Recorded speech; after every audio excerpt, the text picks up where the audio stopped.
Fala, gente, bom dia, boa tarde, boa noite, não sei como que você está vendo esse vídeo, que Deus possa te abençoar poderosamente. Estamos chegamos no dia 36 do nosso plano de leitura, 36º, vamos caminhar junto até a conclusão da Bíblia. Estamos aqui lendo o livro de Êxodo agora, e eu quero orar com você para Deus te abençoar poderosamente, e eu sei que esse vídeo vai ser poderoso para a sua vida. Se você não tem conseguido andar com Deus, não sabe por que você tem um parafuso a menos para não conseguir crer, se você pensa assim, esse vídeo é para você e eu quero orar com você para te abençoar. Vamos lá? Pai, em nome de Jesus, eu te louvo e te agradeço. Peço a tua graça que se renova nas nossas vidas a cada dia e peço que o Senhor venha tocar o coração de cada um dos meus irmãos, minhas irmãs que estão me vendo nessa hora, que a tua palavra seja viva e eficaz, que ela possa penetrar, meu Deus, no mais íntimo do nosso coração e poder nos revelar, nos trazer orientação, direção, para que nós possamos ter o prazer de viver uma fé verdadeira no Senhor. É o que eu te peço em nome de Jesus. Amém. Nós estamos vendo aqui Êxodo capítulo 7, 8 e 9 e 2 Timóteo capítulo 3. São 4 livros que nós lemos, 4 partes de livros que nós lemos, 4 capítulos exatamente. E exatamente a gente vê aqui em Êxodo exatamente o conceito do homem incrédulo, homem e mulher incrédulo que não quer Deus, que não consegue aceitar Deus, que não consegue conceber Deus. Eu quero falar um pouco sobre isso com você.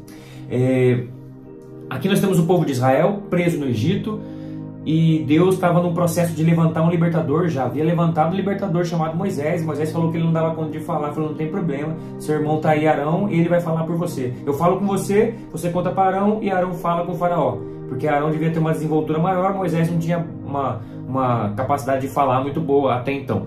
Então aconteceu dessa forma, e Deus falou o seguinte: como que eles vão acreditar em nós? Tá vendo essa vara que está na sua mão? Joga ela no chão. Essa vara caiu no chão e virou uma serpente. E Moisés no princípio ficou com medo, e Deus falou: pega essa serpente pela cauda, e pegou, e a serpente virou vara de novo. Então esse era o sinal que Deus deu para ele: eu estou com vocês, vai lá, eu estou com vocês, faz o teste. E Deus já havia falado: mas eu vou endurecer o coração de Faraó, porque eu preciso ensinar algo para o povo do Egito. A verdade é que nós temos aqui no Egito várias divindades, temos várias práticas de fé. O Egito, ele tinha ali, eu já vi alguns, eu não fiz um estudo aprofundado, mas você vai ver, você vai pesquisar na internet quantas religiões existiam ali no Antigo Egito. Tinha mais de 1000 religiões, alguma coisa assim, número estrondoso. Tem muita divindade, muita crença, um lugar muito esotérico, muito místico. E todos esses deuses, a palavra que Deus fala e o Deus fala, são tudo deuses falsos. Eles todos não existem, são fruto da imaginação do homem, são fruto da ideia de uma estrutura de poder para conseguir controlar pessoas. A verdade é que existia o Deus de Israel e os outros deuses eram tudo criação do homem. Só que o Deus de Israel, ele não se manifesta de forma como os outros deuses se manifestavam. O Deus verdadeiro, o Deus todo-poderoso da palavra de Deus, ele tinha um povo, e esse povo foi escolhido para levar esse Deus para as nações. Só que esse povo hoje estava escravizado, e Deus estava trazendo para Faraó, queria mostrar para o Israel que estava preso, e para Faraó quem é o Deus verdadeiro e o quanto ele pode fazer nessa terra. E aconteceu as pragas, diversas pragas. E nós vemos aí a dificuldade de um político, de um homem que tem poder político, todo o poder político na mão dele, e se sentia uma divindade. O faraó se sentia o soberano, e ele agora de frente de algo que ele não tinha controle, que ele não conseguia subjugar pela força do seu poder, pela força da sua violência, não mais conseguia subjugar pela sua vontade, pela sua autoridade política, e só existia um caminho para ele: tentar negociar de alguma coisa. Político é assim, ele vai tentar negociar com as partes que ele não quer desagradar nenhum nem desagradar o outro. Então o faraó começou a agir dessa mesma forma. Veio uma praga e falou: não, isso aí não é praga não. Os magos do Egito conseguiu subjugar aquela praga, imitar aquele tipo de praga, até chegar um momento. Chegou um momento que o drama social no Egito era tão grande que o faraó começou a falar: não, tá bom, já que, o que vocês querem? Deus mandou a gente sair tantos dias no deserto para adorá-lo e oferecer sacrifício a eles ali no deserto. E Faraó falou: não, você tentou negociar de todas as formas, e não teve conversa. Todas as vezes que Faraó tentava negociar com Israel, era uma negociação, ou uma negociação ruim, que era: não sai do meu território. Essa negociação não servia para Moisés, não servia para o povo de Israel. Ele tinha que sair do Egito. Faraó não estava entendendo direito, ele estava ali de frente não era nenhum golpe de Estado. O povo deveria ser liberto ou o Egito ia ser destruído.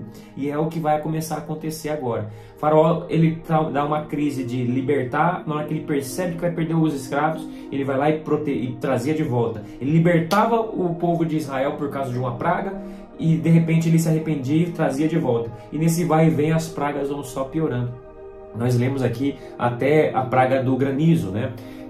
E você vê quando nós estamos lendo aqui no capítulo 9, quando fala da praga de granizo, já existia alguns egípcios que temiam já o Deus de Israel. E eles se esconderam debaixo das suas casas, porque a palavra era o seguinte: quem tiver exposto ao ar livre vai morrer com chuva de granizo e trovão. E a Bíblia mostra os incrédulos, aqueles que estavam no time de Faraó, e aqueles que temeram a Deus. Aqueles que temeram a Deus se esconderam, não morreram.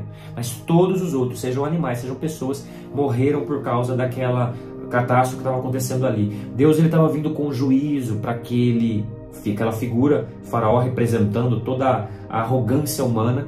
Deus estava vindo com juízo e correção para aquela pessoa, para aquele homem, para aquela representação, para ensinar que existe um Deus verdadeiro, e esse Deus verdadeiro ele é poderoso para fazer muito mais do que nós podemos ou pensamos, só que ele age dentro de um propósito.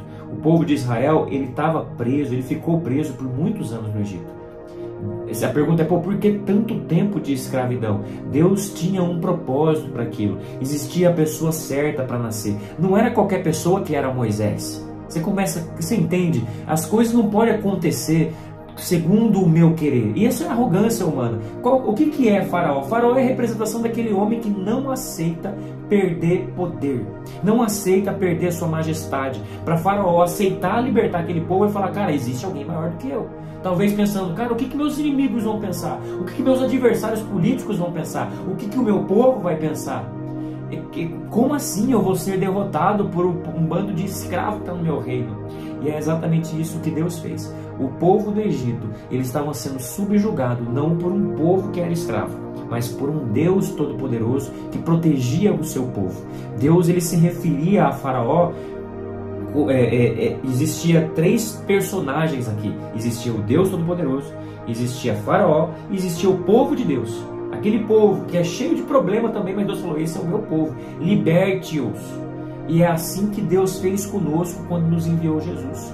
Por que você não consegue crer em Jesus Cristo? Certamente seu coração é como o coração de Faraó. Aceitar Jesus, aceitar algo tão metafísico, tão impalpável, é uma loucura para você que pensa que a vida é centrada em si. A fé cristã, ela não é uma fé que eu olho para dentro de mim e eu penso em conseguir oferir benefícios pessoais porque eu creio nele. A fé cristã é o extremo oposto.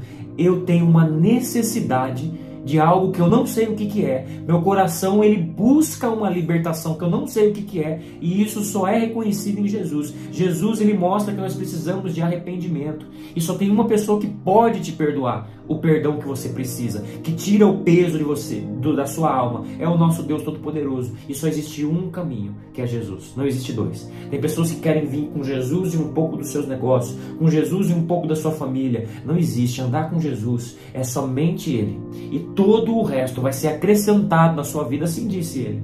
Todas as demais coisas que você gosta, que você precisa, vão ser acrescentadas, mas em primeiro lugar, nós temos que buscar o reino de Deus. Deus está mais preocupado em salvar o povo dele, que está perdido nessa terra, talvez você. Ele está mais preocupado em te salvar, do que te ver feliz se perdendo numa terra. Tem gente que está se esbaldando nesse mundo em grandes felicidades, mas felicidades como uma máscara de felicidade, uma máscara falsa de felicidade. Então o mundo ensina você a mentir para si mesmo, para tentar mostrar para os outros que você é feliz, mas a verdadeira felicidade só existe na libertação que Jesus tem para dar. Às vezes pode parecer presunção minha fazer isso, mas você só vai saber se você confiar nessa palavra e dar o seu passo em direção de Deus. Porque foi assim que foi comigo. Eu dei o meu passo, eu duvidava lá no fundo da minha alma, porque eu estudei para isso. Eu fiz um curso que não é de teologia, gente. Eu fiz um curso de engenharia elétrica. Eu estudei para criticar todas as leis do universo e dar sentido para elas. Eu estudei para explicar tudo o que acontece, por que a luz acende, por que uma pedra cai, qual que é a velocidade que ela cai, se existe, por que da existência das coisas. De repente eu me deparei com essa proposta: existe um Deus que é maior do que toda a sua ciência. E eu me duvidei dentro de mim, falei, mas eu duvido, mas eu vou atrás. Eu tinha lá no fundo da minha alma uma curiosidade, esse negócio existe mesmo. E eu provei, experimentei de Deus. Deus, se Ele pôde tocar no meu coração, Ele pode tocar no seu e transformar a sua vida. Eu tenho certeza disso. Eu não tenho dúvida alguma, eu tenho certeza absoluta que Deus, Ele pode tocar em qualquer pessoa. A forma não vai ser igual, porque Deus tem propósito para tudo. Mas você precisa trilhar a sua jornada. Você precisa trilhar o seu caminho. O caminho de você chegar em Deus talvez não será o mesmo que eu tomei para chegar em Deus. Mas todos nós precisamos conhecer Jesus nesse caminho. Amém? Que Deus te abençoe. Se você crê nisso, busque uma igreja, busque a palavra de Deus, me manda um comentário no particular lá no Instagram ou aqui no grupo, que eu vou ter prazer demais para te ajudar nesse processo. Mas lembre-se, só Jesus pode te salvar. Eu não vou ser seu salvador, em nenhum momento, em nenhuma história da vida. Talvez serei um proclamador um direcionador, sabe? Talvez poder falar só, esse aqui é um caminho que não é bom, porque eu já trilhei, ou que a palavra de Deus fala isso, mas nunca aquele que de fato vai pegar na sua mão e te levantar do lugar onde você está e te sentir pleno. Deus, Ele traz uma alegria plena para cada um de nós. Amém? Que Deus te abençoe. Espero que Deus tenha te abençoado nessa palavra. Um forte abraço e tamo junto. É nóis.